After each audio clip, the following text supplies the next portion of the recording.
Alright, let's see if this works. Where's my, here it goes. Okay. I've had a few people asking about factoring and how to tell whether or not things are prime. And in class, I go over this piece of the quadratic equation. You have to forgive my handwriting, I'm not used to this tablet here.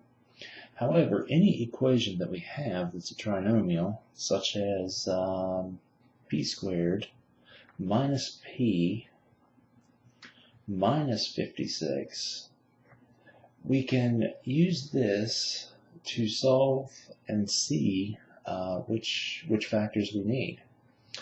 So using this method, we see that a equals 1, the imaginary 1 here. B will equal -1 due to this negative sign here. C will equal -56. Now, if we place all of this inside the radical, we get 4 times, oops, that's supposed to be a 1. Let me erase that. And 4 times 1 times -56. Of course, all of this is under the radical sign. So 1 minus -4 times -56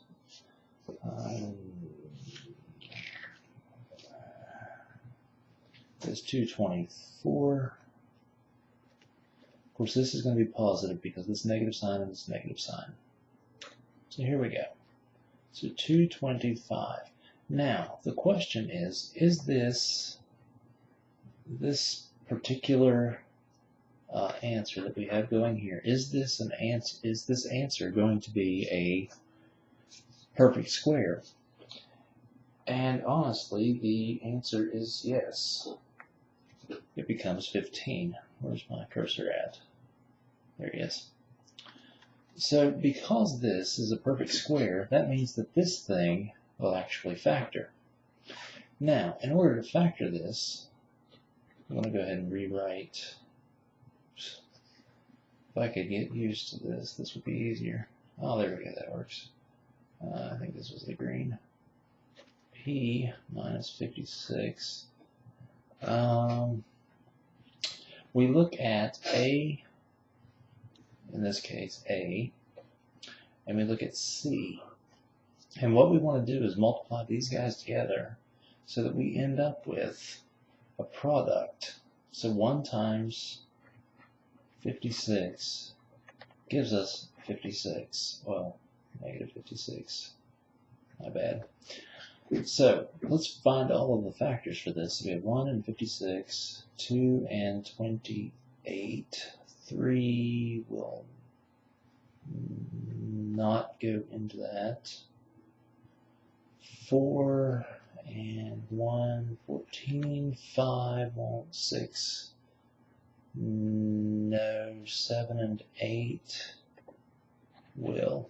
Okay, I'm going to stop there simply because if we look at this term, we see that we have a -1 that we need. These two values together will actually give us that -1.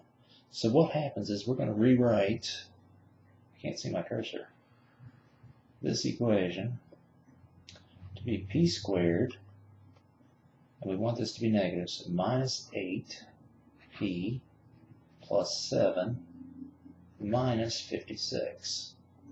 And all we're doing is bringing these things down and going from, oops, this should be 7p. Where is my cursor? Come back here. There we go. Now, so we can factor this by grouping now. So let's look at taking a p out of here, p minus 8 plus 7, p minus 8. Now, of course, factoring by grouping states that we can combine these external terms with these internal terms. And this would be our answer. This method I found to be far easier than these other methods that really require you to trial and error, which I don't like to teach in my classes. However, let's try another one here that, as soon as I find my cursor again, that's a little bit more difficult.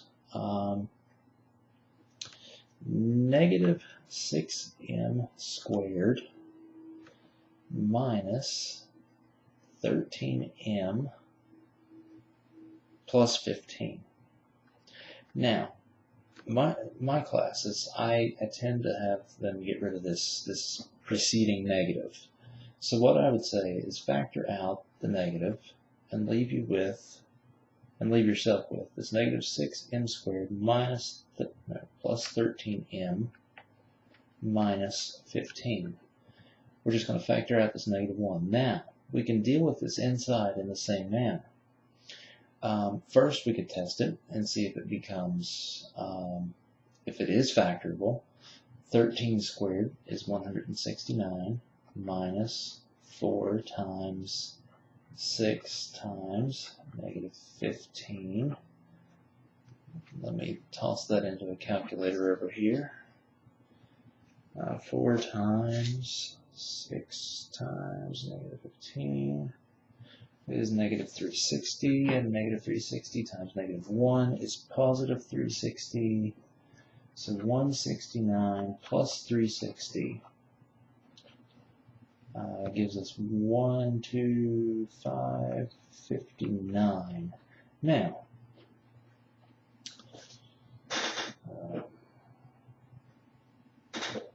I have added incorrectly. 169 plus 360. It's 529. My bad. I'm having one of those days where 2 plus 2 is equaling whatever it decides to equal. Where's my purple? There it is. Okay, so 5. Now I gotta find my cursor again. Here, cursor. Oh, there you go. So 529. And this becomes 23, I think. Yes, 23. So this will factor. So what we're going to look at is 6 times 15, which is going to give us 90. Well, in this case, negative 90, because of, let me go up here and grab a different color. Try to do this to break it up, because this is a negative, this is a positive, therefore this sign is going to be negative. We have to keep those in mind whenever we're doing these. So let me change the color to green here. So we have, oh, that didn't go to green, did it? 1 and 90, 2 and 45, 3 and 30, 4 will not go into there, 5 and 18, 6 and 15, 7, 8, and 9, 10. We're going to start going around and around and around, which isn't going to work. So these guys right here, no, that's not a negative 18. This will give us this 13 right here. So let's rewrite this thing as negative 6m squared plus 18m minus 5m minus 15. Now, again, we can factor by grouping. So negative, let's pull 6m out of here. I shouldn't have done that yet, but that's okay. 6m minus 5 times m plus 3. Let me jump down here and show you exactly what happened. I pulled the 6m out of here, and I have m plus 3 minus 5 times m plus 3. And, of course, I just jumped ahead of myself, and here's the answer. So this makes it a lot easier to actually factor these things. And the reason that I tell my students to actually start with, oh, there we go, that works. To start with the quadratic formula is because if you end up with a prime set of polynomials. Let's say 15p squared. Wow. 15p. Give me my 5 back. 15p squared plus 24pq plus 8q squared. We can start tossing these guys into the section of the quadratic formula. 15, 15. Let's do 25. No, we don't need A, we need B. 24 times 24 is 576 minus 4 times 15 times 8, 4AC. So we have the square root of all of this stuff. So let me rewrite this down here. And 4 times 15 times 8 is 480.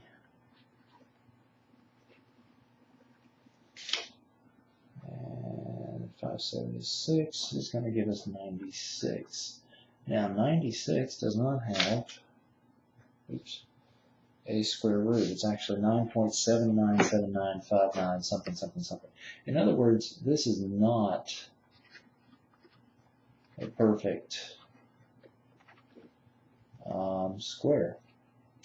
So what that means is this entire polynomial will not factor and is thus prime. So this is a little simple video just to kind of help you out, just to see what's going on. If you have questions, feel free to leave them below or just shoot me an email. Until next time, talk to you later.